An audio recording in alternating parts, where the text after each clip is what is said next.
इष्ट आराध्य को किस तरह से अपशब्द बोल रहा हूं, मूढ़ बोल रहा हूं, धोखेबाज बोल रहा हूं। मैंने तो इनको श्राप दे दिया। बड़ी ही ग्लानि हो गई और उस ग्लानि से पश्चाताप करने लगे, अश्रुधारा बहने लगी, चरणों में गिर गए। हे नारायण, हे हरि, मुझे क्षमा कर दीजिए।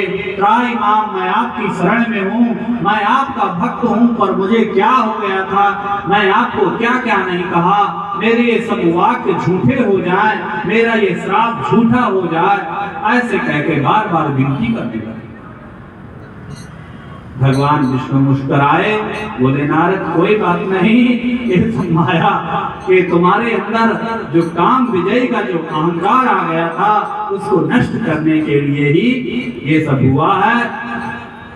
बोले प्रभु, तब मेरा ये जो बंदर का मुंह था, मैं उस जन्म में वही बंदर बन करके लोग ही आपकी सहायता करेंगे।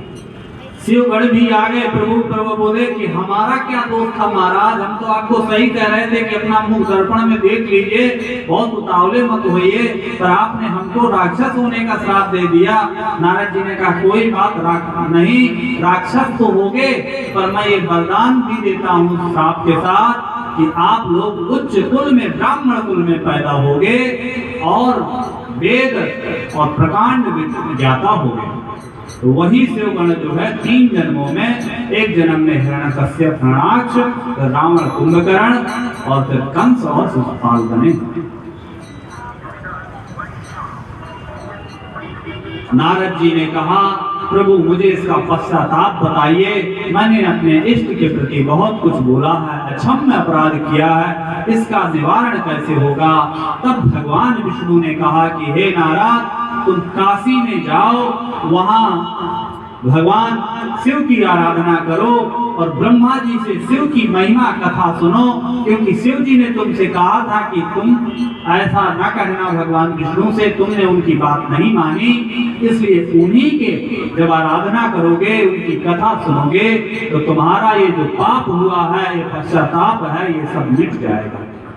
तो ये ऐसी शिव महापुराण है, कथा है, जो शिव की कथा सुनता है उसके जीवन में कितना भी बड़ा अगर पाप हो गया हो, वो भगवान शिव की कथा सुनने से अपने आप मिट जाता है। तो भगवान विष्णु की प्रेरणा से ही नारद जी घूमते घूमते काशी आए। काशी में अपने पिता ब्रह्मा जी से प्रार्थना की कि हे तात, मुझे आप शिव कथा सुनाइए। तब शिव जी ने ब्रह्मा जी को कहा कि आप इनको मेरी कथा सुनाएं, और ब्रह्मा जी शिव जी की बात मान करके नारद जी को बड़ी ही सुंदर, बड़ी ही रोचक कथा सुनाने लगे। सबसे पहले नारद जी ने पूछा कि हे प्रभु, ये शिव कौन है, इनकी उत्पत्ति कैसे हुई, ये लिंग की पूजा इनकी कैसे होती है, ये सबसे पहले कैसे उत्पन्न हुआ। महाप्रलय काले च नष्टे स्थावर जंगमे, आसीत् तमोमयं सर्वं नरक ग्रह तारकम। जिस समय प्रलय काल हुआ, जब प्रलय हुआ तो सारा चराचर जगत नष्ट हो गया, केवल अंधकार ही अंधकार था, न सूर्य था, न चंद्र थे, न ग्रह थे, न नक्षत्र थे, न दिन थी, न रात थी, न अग्नि थी, न पृथ्वी थी, न वायु थी, न जल थी, किसी की भी सत्ता नहीं थी। उस समय वह तत्सद ब्रह्म ही, जो श्रुतियों में जिसको सत्य कहते हैं, जिसको परम ब्रह्म कहते हैं, जिसको ईश्वर कहते हैं, जिसको निर्गुण कहते हैं, जिसको निराकार कहते हैं, वही एकमात्र परमात्मा व्याप्त है।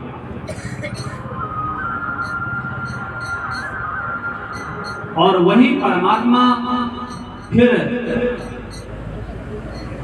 निर्गुण निराकार से सगुण निराकार के रूप में प्रकट होता है, और फिर सर्वगुण निराकार से सगुण साकार के रूप में प्रकट होता है।